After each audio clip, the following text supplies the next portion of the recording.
At 8 years old, my grandpa got me my first fly rod. Pretty amazing childhood as far as loving fly fishing and being outdoors. A love like that never leaves a man. The river forever beckons to Ben Miller. Well, it's like the idea of just loving a river and then being out there in the moment. His hands have always been busy. In them, instruments of an artist, with a touch that will paint the water. And I'm sitting here wrapping Mom's sewing thread on there and trying to find some materials like pocket lint. I'd present them to my grandpa, and he would take them, and he would say it's the most perfect fly. And from there, his passion for fly fishing grew, as vast and mighty as the Spokane River. it's quite the adventure, actually.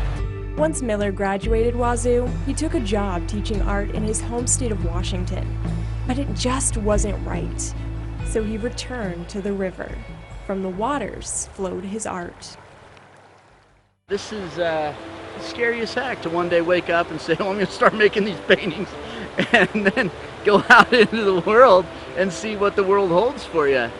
Scary, because in his hand isn't a brush. It's a style and a way of painting that a lot of folks could understand when they see it. With the movement, with the action, with the colors, everything. Bits of yarn And then these are kind of the workhorse. replace the hook. With each cast, paint-soaked yarn strikes his canvas.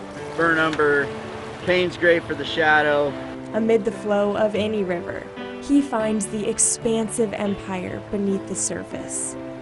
It's just a smear of color going by. An abstract moment in time, captured in acrylic. Miller knows not everyone loves his style. Like, one guy walked away, he's like, that's the dumbest thing I've ever seen. And I was like, yes, it was great. And I loved that reaction because he didn't maybe agree with it, but he still had to acknowledge it. At the end of the day, when he sees his masterpiece, I am ecstatic about it.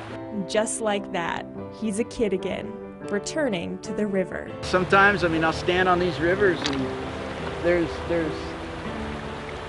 nowhere else I'd rather want to be.